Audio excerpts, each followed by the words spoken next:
sit with Kit. Everybody wants to sit with Kit. Sit with Kit. Sit with Kit. Everybody wants to sit with Kit. Yeah. Sit with Kit? Is this Sit with Kit? This is Sit with Kit. Who am I sitting with right now? Sammy the Soundman. Sammy the Soundman. Sammy, where are you from? Well, originally born in Chicago, grew up in San Francisco.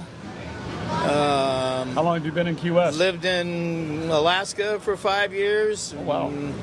Moved to Salt Lake City, and I've been in Key West for, well, I was here in the 70s. But, and then I went back up to Alaska. Oh. And then now I've been here for about 25 years. Really? In this very spot. In this very spot. What do you do here? Nothing. That's his nickname. Sammy absolutely. Scammy. He's scamming Absolutely us again. Nothing. Well, it depends on who you And ask. happy about it. Yeah, it depends on who you ask. But I think Sammy the Soundman was the Soundman around town. In his heyday, I think he put on half a dozen productions. I still do a little bit, but you know, the competition's stiff nowadays. Everybody's coming down here thinking that they're going to make a lot of money with a sound company, and well, they do. You're the only one that didn't. yeah, that's probably right. But I had a good run, you know. Yeah, 25 years. Yeah, not longer. Yeah, pretty much still hanging in there.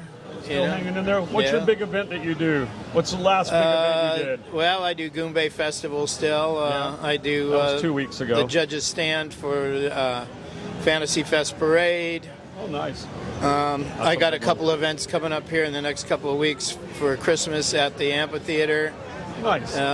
Do Lowering of the Wench. Lowering of the Winch. That's New Year's Eve over at Schooner Wharf. Schooner Wharf. Miss All right. Evelina. I'm hanging in there. You know, I still got some stuff, but good for you. You know, Good things change and people want to spend more money than what I charge, so let them do it. You know what I'm saying?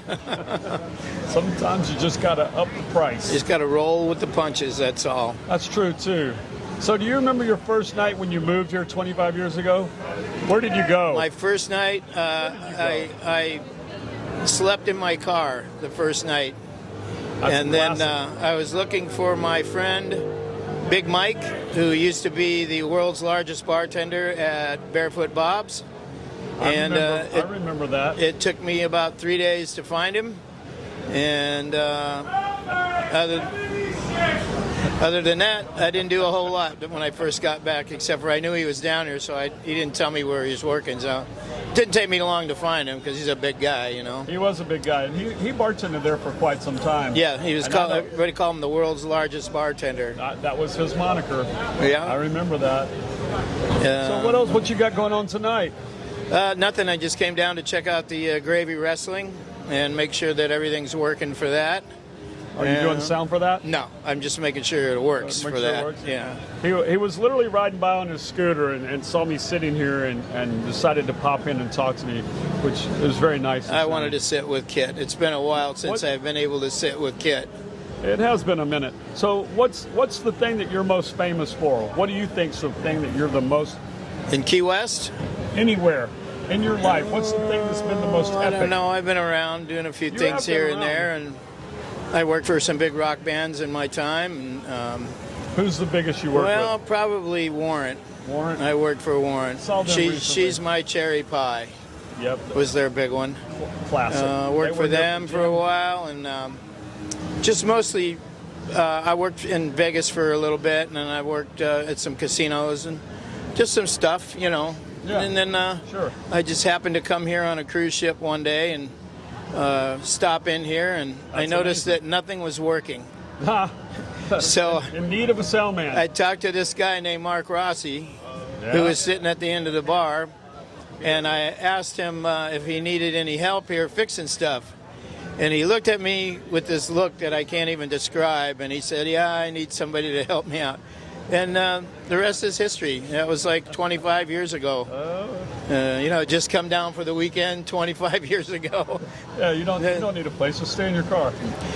No, I'm doing okay. Hey, I'm going to tell this little story real quick, and I'm going to get it mostly wrong, and I'm going to ask Sammy to correct me on it. But one of the things that I know about Sammy is when he was a young kid in San Francisco, he went to a concert, and there's a book published that has a picture of him. I think he's sitting on top of a van with his buddy watching the concert. And that concert was what? And what book is it in, Sammy? That was the Altamont. Rolling Stones at Altamont. The free concert that the Rolling Stones did. I initially was in the very front row, and before the Stones played, and the stage was only about not even 3 feet high. It was just right. And people were just getting smashed. The crowd was it was like Woodstock, and people were just pushing and pushing. And I told my friend who I was there with, he was my roommate in boarding school. I said, "Hey, I'm getting out of here, man." So he says, "Well, where are you going to go?" And I'm like, "Well, there's chicken wire here. It lifts up." So I lifted the chicken wire up. I crawled under the stage, and the next thing you know, I'm backstage with the Rolling Stones. And they didn't have laminates and wristbands and all that shit back then. So what year was that, Sammy? I don't even remember what year that was. I don't even remember. Was that 68, 69, 70? I can't remember either. Yeah. No, it was later than the 70s, I believe. Was it Altamont? But there's a book that's published, and somewhere in there you'll see a picture of a young Sammy. Standing there with my hands in my pocket, stoned on LSD, looking off into outer space. And there was the time. It was a crazy concert, and it was a shame that someone got killed there. And fortunately, I had climbed up on a big Ryder truck that one of the Maysils, which is the film guys that filmed the event, was standing up there. And I had a big, he wouldn't let me stand up there at first, but then when I showed him the big chunk of hashish I had in my pocket, he said, "No problem. You can just hang out. Just don't move around," because he had a big camera up there and everything. So I was backstage watching that whole fiasco with the Hells Angels and everything. And probably the funniest thing that I heard the Hells Angel guys said, he came out because the Stones would start playing, and then everybody would get rowdy, and then the Hells Angels would come out and try to stop it again. And this one Hells Angel, he comes out and he says, "Hey, y'all want to go home or what?"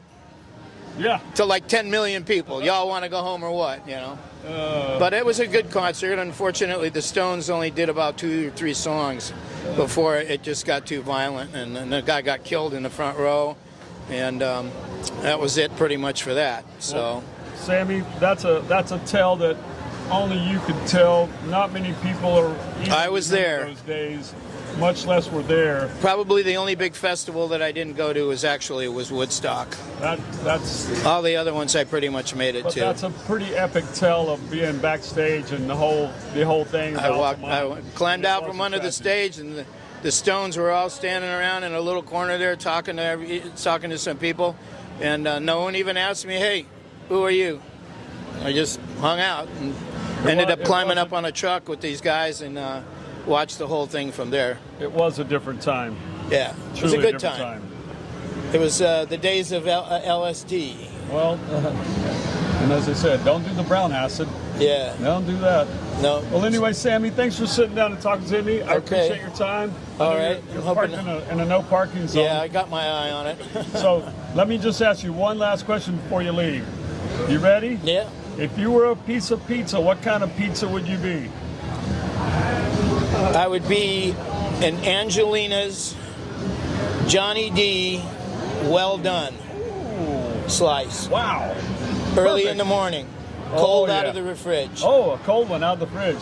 A cold Johnny D special. He does like it cold out of the fridge, but that's his thing. Anyway, thank you, Sammy. We appreciate your time. Does that sound like an exquisite piece of well done? So it's always well done. Johnny D has a propensity to cook them a little warmer. Well, he forgets that the pizza's in the oven. No, he will tell you there is no extra charge for cook time. Right. You'll leave it in as long as you want for free. And it's basically because Johnny liked his well done. So that's where it comes from. But yeah, once in a while he forgets her in there. Well, there's that too, but who doesn't forget? Yeah, no, Johnny D well done cold in the morning. Yeah. Stuck to the lid. Yeah, there you go. All right. Sit with Kit. Everybody wants to sit with Kit. I said sit with Kit. Sit with Kit. Everybody wants to sit with Kit. Sit with Kit, starring the Earl of Pizza himself, the #1 pizza shop show on the internet. Prove me wrong. Join Kit and his celebrity guests from Angelina's Pizzeria on Duval Street in Key West, where the fun never stops. Sit back, relax, and laugh. You never know who's going to show up for Sit with Kit.